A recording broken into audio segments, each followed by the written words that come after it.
Once again, welcome. Thank you so much for joining us tonight. We are going to be hearing from Hope resident Ron Smith about a recent trip he took in 2019 to Greenland. So without further ado, I'd like to turn the program over to Ron Smith. Ron, you can go ahead and share your screen. Thank you. We'll try to see what happens if we do that. And I'll say Gouda in East Greenlandic and Alu in West Greenlandic, which is hello. I want to thank everybody that's watching and thank Julia for setting this up and the Camden Public Library for allowing this to happen. Now, my niece said that she was going to try to watch this, and she's down in Florida. She can get home from work in time. There's supposed to be her and a bunch of people watching. And I says, if you're taking donations, please get them before the show. So we'll see what happens. So Greenland is the physiogeographically part of North America, even though it's a territory of Denmark. It's the largest island in the world, 3 times bigger than Texas. Australia is about 4 times bigger than this. It's 80% covered by ice sheet. It's about 1,650 miles north to south, 700 miles or so east to west.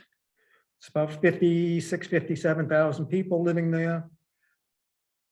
Most of the population are Greenlandic, about 8% is Danish and 2% would be other ethnicities. They towns and villages, towns are usually over 500 people and the village would be under 500 people. Now there's several ways to get to Greenland. You can either fly from Denmark out of Copenhagen, or you can fly out of Iceland. You can do a cruise vessel, and I saw many, many cruise ships going there. Or you can take your own sailboat. Now, because I was going over to Palusik to get to Tasiusaq, I flew out of Reykjavik, not Keflavik, but there's an airfield in Reykjavik. And when you get to Greenland, a lot of the airplanes are something like this, and this is how you travel in Greenland because there are no connecting roads between towns and whatnot. But that's slowly changing. This is the de Havilland-8, which carries like 37 people, main way of traveling in Greenland, or they have a ferry which does the west coast. Now, some places, like what I'm going, Qassiarsuk has the airstrip, and this was put in by the United States government during the Second World War to protect Greenland and give easier access to Europe. Now, the words of these towns all have a meaning to them, and Qassiarsuk means the chest of the Guillemot. It's about 300 people that live there. And like I say, you have to land in Qassiarsuk to get to Tasiusaq, and you take the helicopter over to Tasiusaq. So as we were flying, I looked down and there's a picture of Qassiarsuk, sort of maybe reminiscent of what you might see off the coast of Maine, sparsely populated and rugged terrain and everything. Now we're in Tasiusaq. That's about 15 miles away from Qassiarsuk. And this means the place with the lake. And I believe they're talking the fjord because the way the fjord is protected, it's basically calm all the time. A couple thousand people live here. It's on the east coast of Greenland. Supposedly the population is slowly increasing there. One of the things I found interesting was I didn't expect to go to Greenland and see soccer fields. But they do have soccer, and this is very heavily used during the daytime.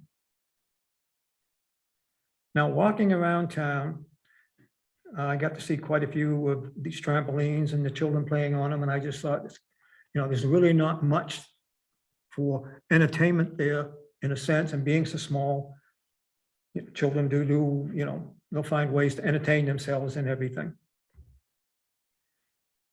And here you see a park bench, maybe not the most comfortable, but does have a very, very commanding view. Now I'm going to describe some flowers to you, and hopefully I'm going to describe them right. This would be the Lapland whitlow grass, because a lot of what you do when you're in Greenland is a lot of hiking. It's a hiker's paradise. Because like I said, you don't just hop on a bus and go from one town to another. Now, this is what you call calving, ice coming off the iceberg, or they can call it an iceberg ablation. And I just looked out here a minute before, because I'm walking away and I hear the sound, you turn around and you can see where the ice is broken away from the iceberg. Now, the east coast of Greenland is much colder than the wet coast. You get the Arctic current comes down through here. So you're going to see more icebergs than you would ever see on the west coast. This would be a harebell. And all these flowers you're going to see tonight are all wildflowers. This is a red alpine flycatcher, catch fly. And this is a pink alpine catch fly. And here we are in what's called the Valley of the Flowers. And if I'd been there a couple of weeks later, it would have been many, many flowers. Well, you go past the cemetery. And what I'd like to have you notice here is you don't see any names on the crosses. And that deals with the afterlife spirits. They feel if you put a name on the cross, then the soul of the deceased can't come back and live in someone else's soul. Here we have the national flower of Greenland. That's the dwarf fireweed. Now, it's probably 60, 65 degrees that day. And this water comes off an ice sheet, I don't know, 5 miles or so further upland, and it's got to be cold. But we know how children love to go swimming, and they seem to be enjoying themselves. Here you have the alpine tufted saxifrage. Roseroot stonecrop. Remember, these are all just growing wild out there when I'm hiking around. The glacier buttercup. And our ubiquitous dandelion, and how we all seem to hate it on our lawn, but I think it looks really pretty right here. Now let's walk this street. It's Saturday, probably like 1 o'clock in the afternoon, and the temperature had to be 70 or so. Never saw a person on that road. Heard no noise or anything, and I just thought that was kind of eerie to think that, you know, there wasn't any children outside playing, nobody just sitting outside relaxing, because it was very, very comfortable. And what I'd like to have you notice is all the different colors to the houses. Well, the colors at one time used to be significant, so you could identify what you were looking for in a building. And the yellows, that was related to your health issues, you know, your hospital, doctors and things. Green would have been your telecommunications, radio, telephone. The reds would have gone with your commercial establishments like your stores. Blue would have been dealing with your fish industry. And I believe this to be black, or black would have been your police stations. But those don't have any significance anymore. They paint whatever color they so choose on the building, regardless of what its purpose is. Here we have what's called the snow bunting. Cotton grass. It's part of the staple diet of the muskoxen, the reindeer, and the snow geese. We all think living on top of a hill is maybe kind of fun. Well, sometimes it might be a little bit more demanding than we'd like to see. Now, I'd like to have you focus. This is what they call the gray water drain pipe. So things like, you know, washing your clothes or showers or whatnot. Because they don't have any sewage systems, raw water sewage systems in Greenland, basically. So they end up using a bag toilet, and internationally they call them honey buckets. You use a dry toilet with a replaceable black plastic bag, and when the bag gets full, they just set them outside and someone will come by and pick them up. And they take them to buildings they might call chocolate factories.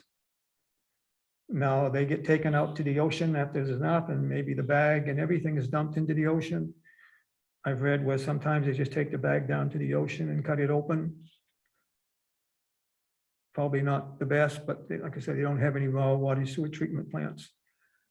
Other places might have a septic tank which has to get pumped out. Now we're back in Qassiarsuk, and this gentleman is either an Eskimo, an Inuit, or a Greenlandic. And supposedly the word Eskimo was not used anymore in the Greenlandic language since 1977. They all prefer to be Greenlandic or Inuit. And I've got a friend in Greenland that I hope is watching tonight, that he'll write me every once in a while and say hello from an Eskimo. And I say to him, I thought you couldn't use Eskimo. He says, that's only for the Puritans. 10:30 in the morning on July 10th. Ladies are out walking with their babies, wanting to make sure, I guess, they stay warm. We got back to Qassiarsuk on a Wednesday and we were supposed to fly out. Well, we found out that the plane was not capable of flying due to technical difficulties. And that seems to be the #1 answer when a plane can't fly. So this is the village of Palusik. And like I said, we spent the day hiking. Give you some kind of a panorama. This is the hotel we stayed in. And if you went to Qassiarsuk, you could almost just spend your vacation in the hotel because they gave you a buffet breakfast, a buffet lunch, and a buffet dinner. And it was just phenomenal. Qassiarsuk is over here. The airstrip is over here. Another mountain in Qassiarsuk. And when I first got there, talking with the gentleman, he was going to spend a week just hiking. So you might say this is a hiker's paradise. Now we're going to go from Qassiarsuk down to Narsarsuaq. But in order to do that, we have to go from Qassiarsuk over to Nuuk. And then you have to spend the night in Nuuk, then get a plane down to Narsarsuaq. So we end up going to Nuuk. Well, I met this gentleman in Qassiarsuk. This is Erik. And when we got to Nuuk, he gave me a ride into town, gave me a ride around town. He was my guide, I guess you could say. Took me to the supermarket, took me to where I was staying. He came back the next day and picked me up and took me back to the airport.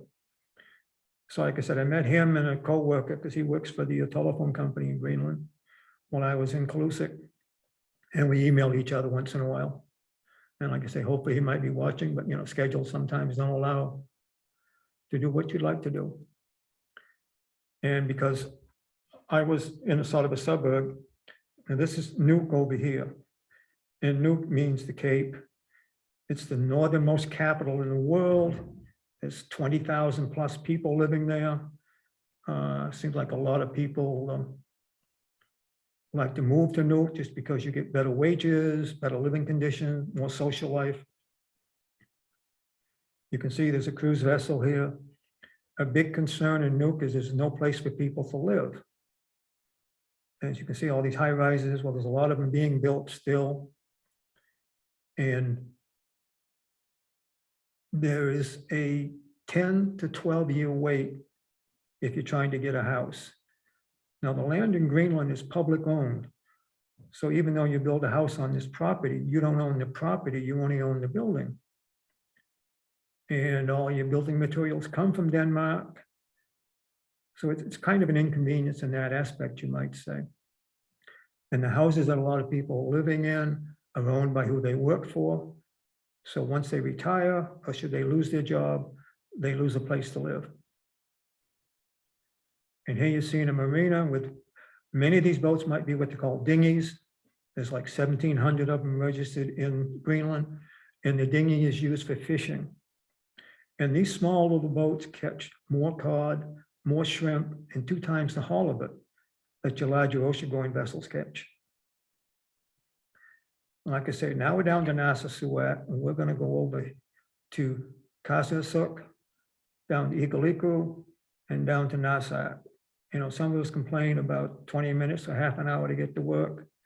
Well, the gentleman that drives the boat lives in Narsaq, and he has to go all the way to Narsarsuaq every day. So it's probably an hour, hour and a half.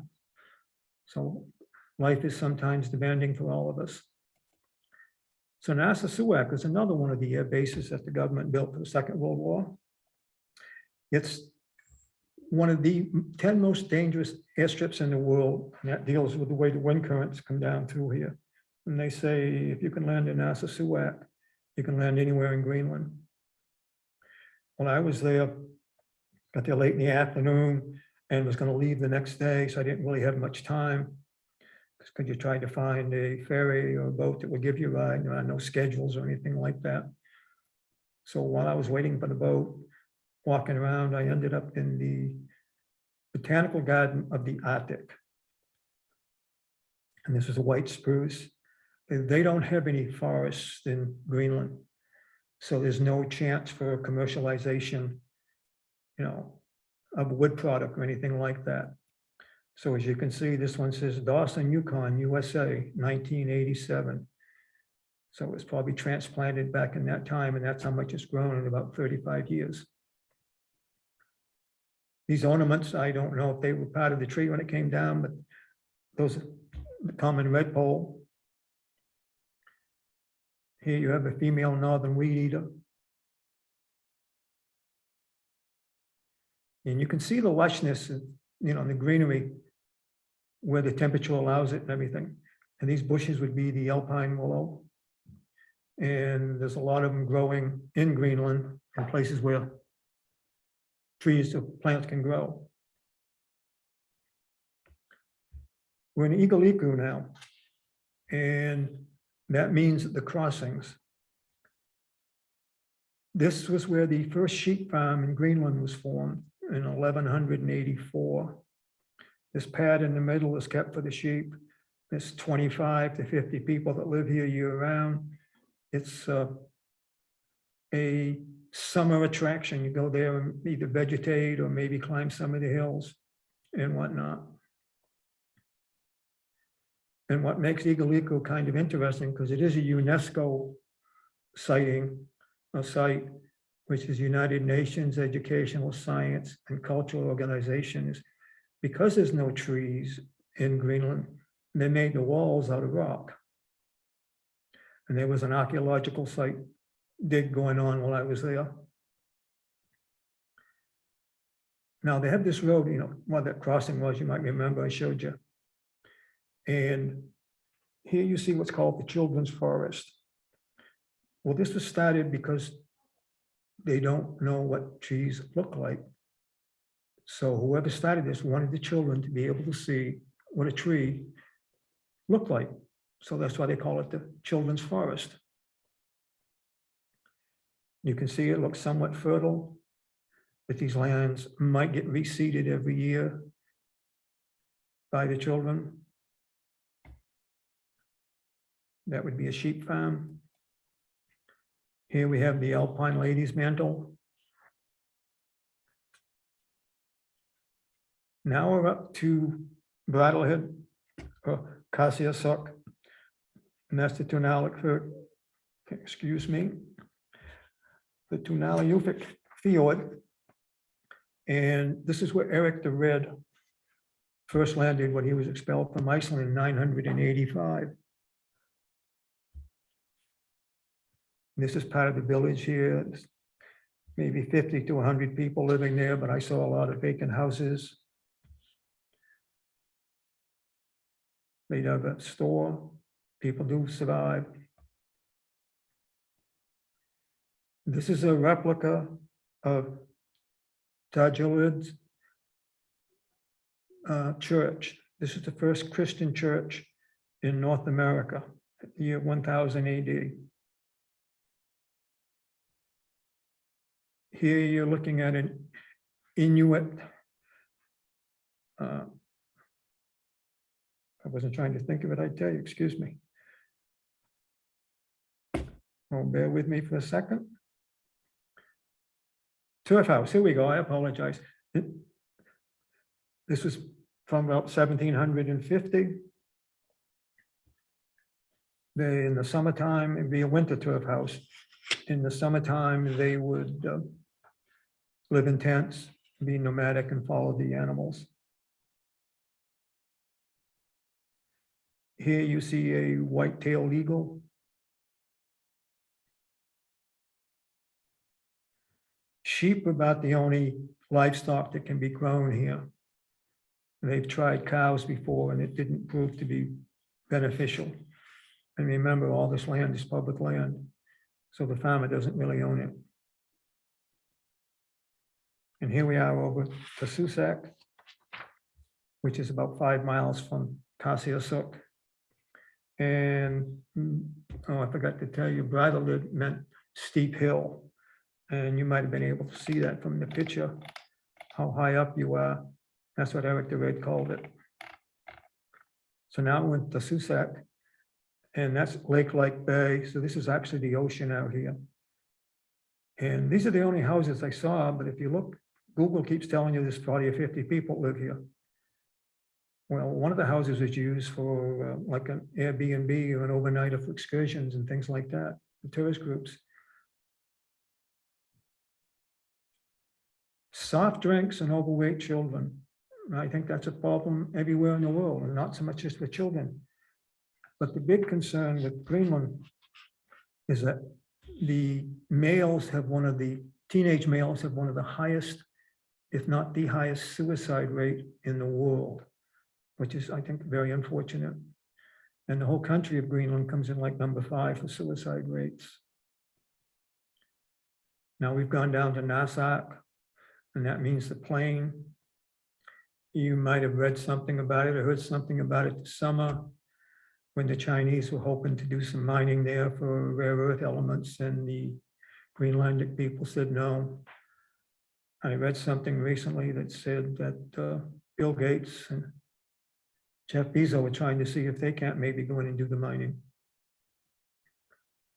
The hot dog poser, that's got to be the national street food for people in Greenland, because everywhere you went, you always see someone walking around with a hot dog.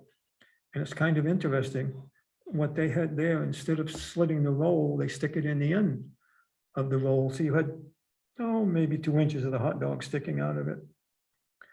Like I said, everybody was eating those. I don't eat hot dogs, so I can't give you any more than that for an explanation. Here you see whale meat. I got to try some when I was on the Arctic Circle Trail, dried whale meat, and I wouldn't try it again, thank you, at that time. They do say that the whale skin is a favorite of the Greenlandic people. Here you see a fisherman repairing the nets. And remember those little dinghies, more shrimp, more cod, and 2 times the hull of these big boats. I have to call this an innovative farmer maybe, because the southern part of Greenland, they have about 100 grow days. And the main crops would be potatoes and turnips. And I don't know if somebody was living in here or they just went down there, was comfortable when they were tending their gardens, because there was no one there when I was down there. The invasive blue pine seems like it's invasive everywhere around the world, but it doesn't belong in Greenland. This is the moss campion. And now we're going to go from Narsaq, excuse me, up to Nuuk. And we're going to do that by ferry as soon as I can find my mouse and show you. Here we go. So we're going to go from Narsaq to Nuuk by a ferry, just so I can see what some of the coast look like. And we'll stop down here at a place called Narsaq and another place up here called Paamiut. And this would be Narsaq, like 150 people live there. And they call it the Narsaq, means the beloved place. As you can see, there's not really much need for a car or anything in something like this. The whole economics is based upon fishing. Here we are in Paamiut, and I heard a tour guide say, we're going to be here for half an hour. I got a nice church, just go look at it. So I followed him. Then this is the church.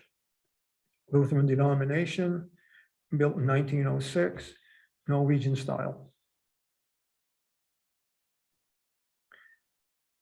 Now we got to go from Nuuk up to Kangerlussuaq. And Kangerlussuaq means the long fjord. It's the farthest away from the ocean of any community in Greenland, like 120 miles to get back to the ocean. And that's where the first airbase was ever built in Greenland. That's where most of your international flights will land in Greenland because the airstrip is something like 9,200 feet. So they can accommodate about any plane. And what you're looking at is the only road to the ice sheet in Greenland.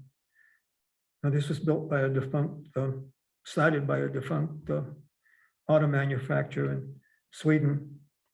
They went belly up.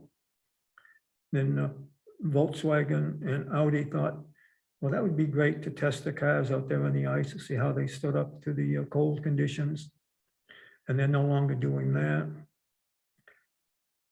Well, what I want you to look at is this little hill right here. When I climbed the Appalachian Trail, I went up the backside of Sugarloaf. And when I was in Rio in Brazil, I went up Sugarloaf. And this is Sugarloaf here in Greenland. I says, road goes right by it, 5 miles out of town, 1,200 feet high. Let's go. So I walk out there and we climb the mountain. And on the way out, we get to share a conversation with Bugs Bunny. Didn't last long.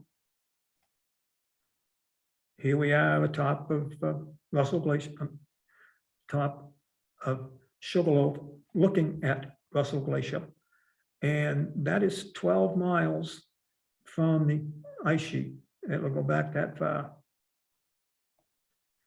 And this is looking back towards Kangerlussaq. There you see the airstrip. This was an Air Force base at one time, and I was staying down here in the old billets for the Air Force at the time. And December 12th, 1968, there were 3 test airplanes, trainer airplanes, flying into Kangerlussaq. And when they got there, there was a terrible snowstorm. They have no electronics to help them land, so if you can't see the airstrip, you don't land, low on fuel. So they were instructed to eject. One pilot ended up with a broken leg, the other 2 were saved.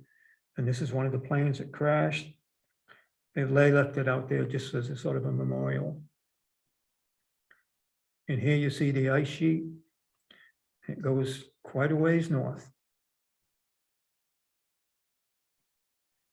And if you really like to do marathons, the last 2 days in October of every year, they'll have a full marathon and a half marathon with some of it run across the ice sheet.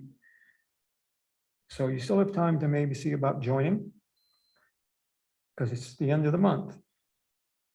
It's the Polar Circle Marathon, they call it. Here you see the Russell Glacier as we're going back to Kangerlussaq.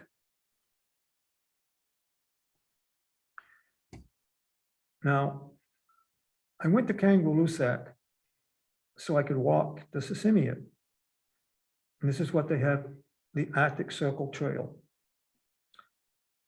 And I know when I did it in 2019, there was talk about there might be a road going in. They've been talking about it for 25 years. And there was concerns that it might end up going right over the Arctic Circle Trail. Well, I guess they finally come to a resolve. And they started building this road in 2020. And I haven't found anything that said it's completed. So as I've said, there are no roads between towns in Greenland. You basically fly or you take the ferry. And this is 100 miles, it's unsupported, no McDonald's, can't even find a restaurant. So you want to make sure that when you leave, you have enough food and you have medical supplies. You have no communications with the outside world. So it's recommended that you take a device that can communicate with satellites. And I ended up taking a little Garmin Mini InReach. So if something happened to me, I could just push a button and it would send a signal to the satellite. And a few days later, maybe there would be someone coming to help you, you hope. Here we are starting on the trail, and this is Alpine Willow in its infancy. This is my first night out. A great view, but room service was kind of lacking. And I don't know if you can see the ptarmigan or not, but you can see how well it blends in with the background. And there's your Arctic willow. one of the many bodies of water that you end up going by, all from the Arctic Circle Trail. Another one, and this just sort of shows you how barren it is out here. You know, you get some hedge grass and you will see some willows because there are places that are boggy. And I thought this kind of interesting. These are cards and they're used to identify where the trails go and whatnot. And we get impressed with people who can take cards and build houses and whatnot. Cards, I said, and build houses. Well, I always wondered how they can put this together. And what I really wonder is, how much super glue they use to have it stay. Because this stays here, you know, year round. And once again, this is part of the Arctic Circle Trail. You can see just how barren it is. Another picture of the roseroot stone crop. They don't have forests in Greenland, but they can have forest fires. And had I been hiking the trail maybe a week or so earlier, this section was supposedly closed. You could not pass through it. And it was still burning when I left a couple of weeks later. I could still see smoke coming up. Somebody's cottage, you camp, and somebody's cottage, you camp. Now, I don't know if that's a road, but this is out there where there's basically no vehicle traffic or anything like that. This is still part of the Arctic Circle Trail.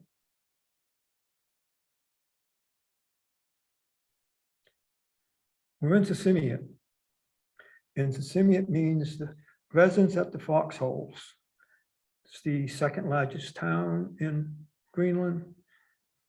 They have a university there. This would be a common water supply because not all houses have piped in water. So if you need water, you come out with your bucket and you fill it up and you take it back to where you're living. But I'm sure at some point in time, things will improve. But as cold as it gets and whatnot, it's kind of hard to, without it being very expensive, to run underground water. Now, I got to see a lot of ATVs as a prime mode of transportation. And what I did see them being used a lot, you saw those black plastic bags on the back here, going to the chocolate factories. This is the first house in Sisimiut, built in 1756. And these houses are supposedly condemned. Because when they put plywood over the windows, people aren't supposed to be living in them. But as you can see, people still seem to be. And I was staying in a hostel across the road, talking with the manager, telling him, seeing people out there smoking and whatnot. And he says, Denmark has a law that you're supposed to be 10 meters away from your house. You can't smoke inside the house. This is part of the museum there in Sisimiut. And they had a conference or a meeting of the different groups of people or tribes, whatever you wish to call them. And what the different groups did, they brought a dog sled that was symbolic of their group, or their tribe, or their clan. And after the conference, they left them.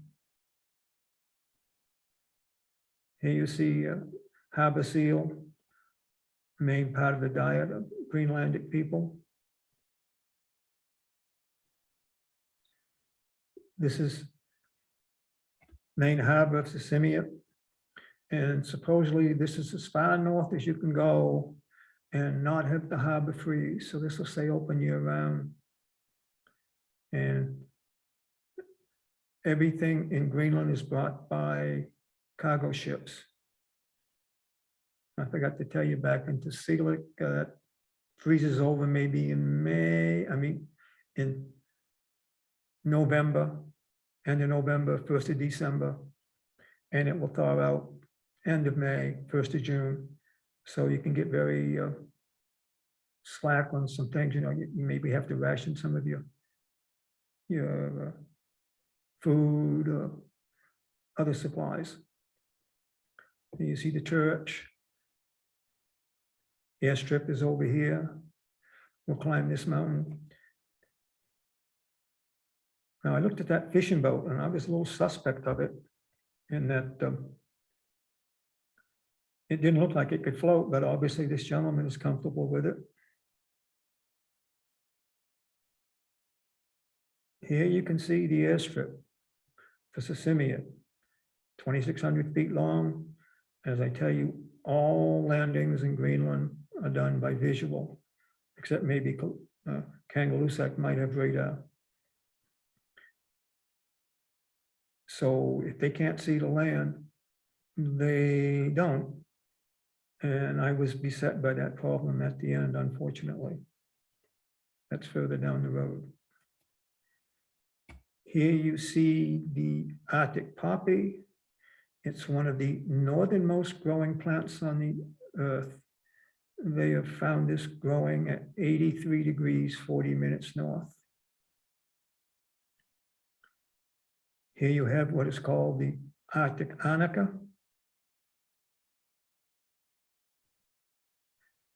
There's the Sisimiut again. And when I came in from the Arctic Circle Trail, I came down through here and this way.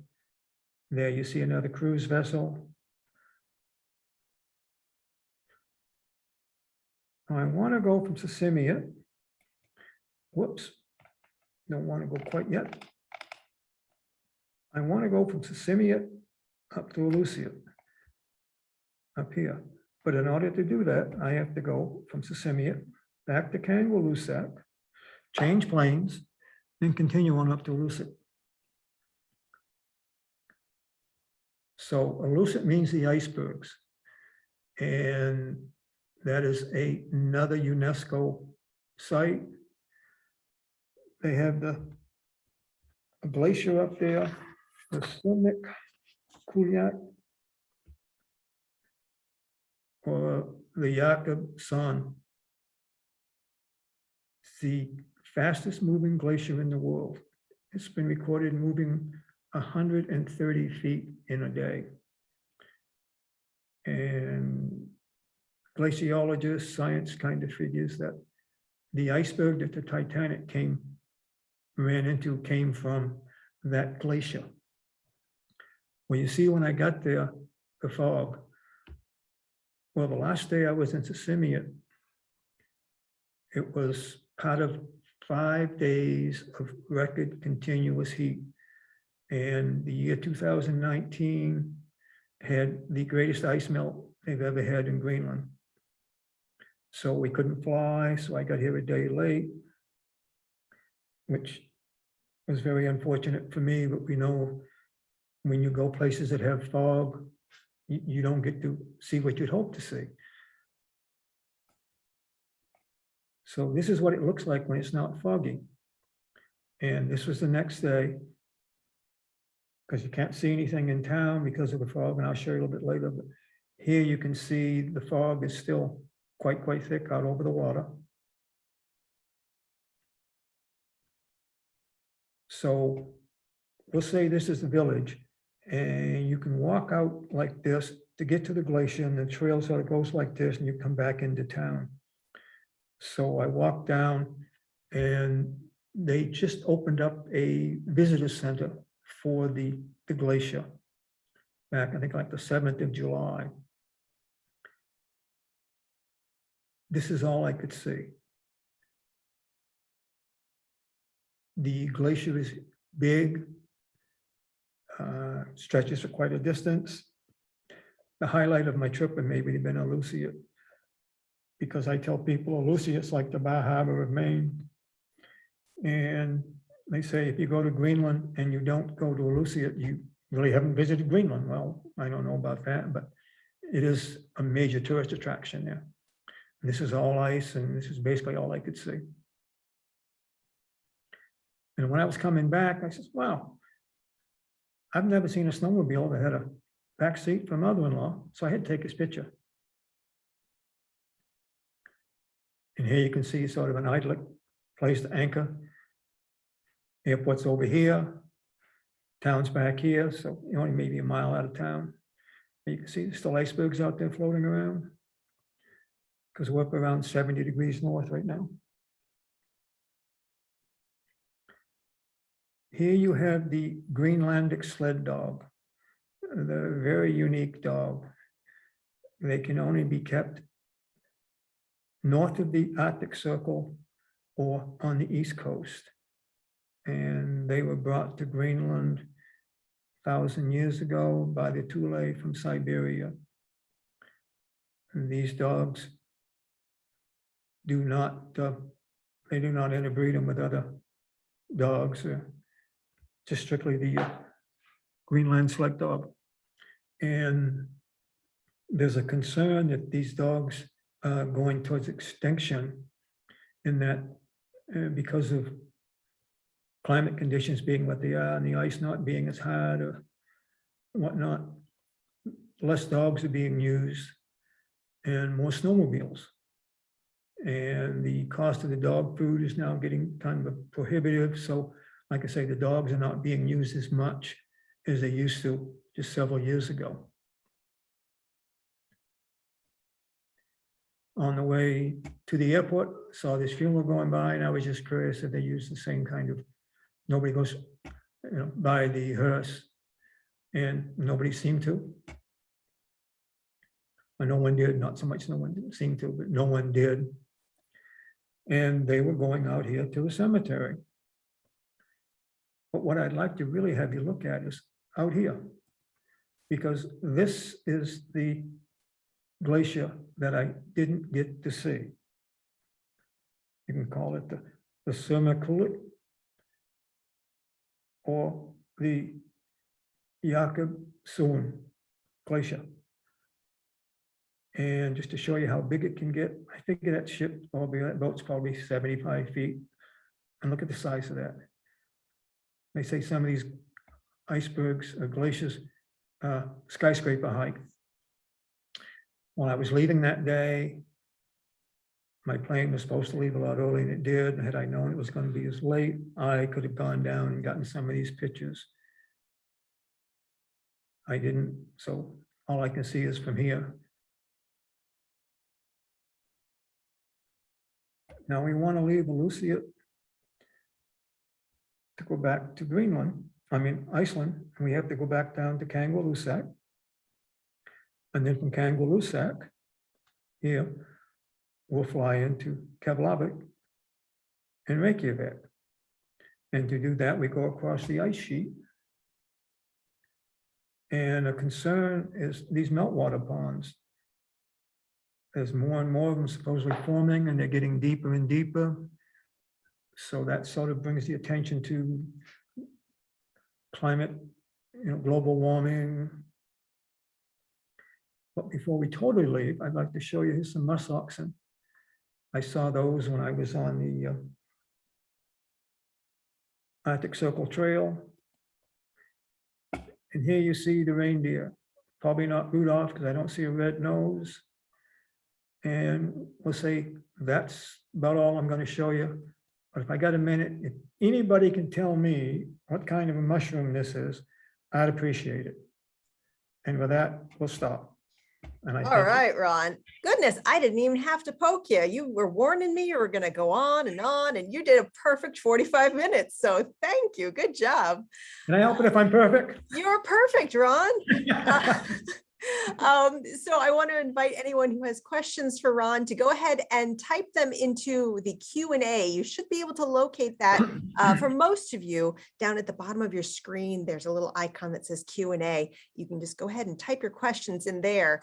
And while we wait to see if anyone has anything to ask you, I wanted to know, could you talk a little bit more about what you spoke to the locals about? Did you hear the locals describing any other ways besides climate change, any other things that they've noticed over the years that they've been living there?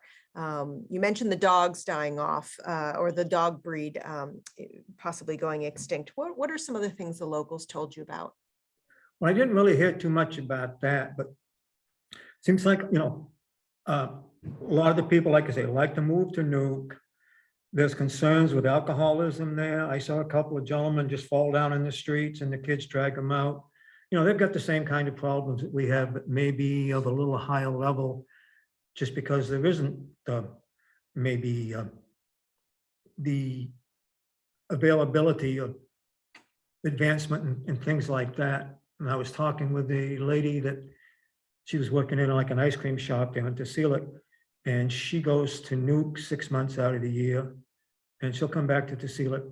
And it deals with family values. Family values seem to be very, very strong in Greenland, from what she was explaining to me. Because I asked her, why would you come on back? And she said, because of the family. Thank you. Well, it looks like we've got some questions and some comments coming in. So my old buddy Paul wrote in. He says, "Great tour, Ron." I agree. Thank you. Thank you. And Marcy says, "What was the purpose of your trip? To explore, hike, or education?" It's a combination of all of them, because a lot of people ask me, like, what's your most favorite place you visited? And I come back and say, until I've seen everywhere in the world, I can't really tell you what's the most favorite. So I like to go somewhere where I've never been, just so I can, education, exposure. I suppose that's why everybody travels. And hopefully, you have a good time and everything. And like I said, I ended up not getting maybe the highlight of my trip because of the weather.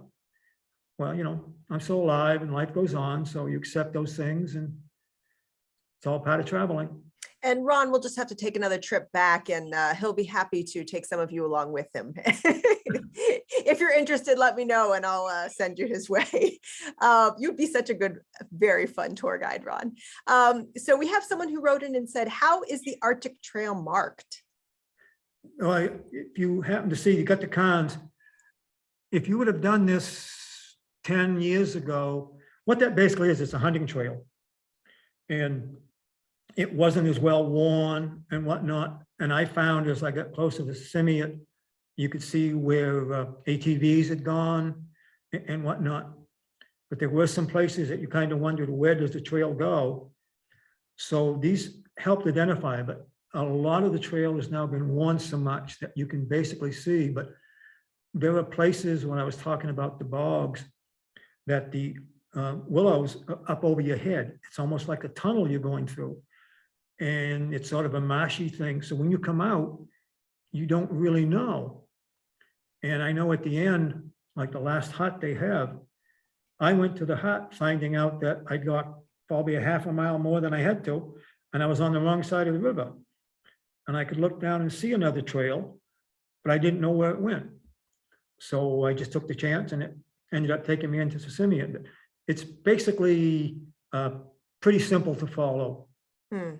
Did you happen to see other folks out there hiking when you were out? Oh, yes, yes. It's very popular. Well, I can't say it's very popular, but I did see quite a few people. And there was a couple from Germany that we were basically traveling about the same speed. So one night we were in this hut, and she was explaining how it was their honeymoon, or their anniversary, should I say. And they'd been married, I think, like 25 years. So being the fool that I am, I says, "Which idiot decided to do this on the anniversary?" And the husband said, "No comment." Ralph, I'm sorry, we have a question came in from Ralph, and he said, "You said we, were you there with others? And what time of year were you there?" No, there was, excuse me, no others.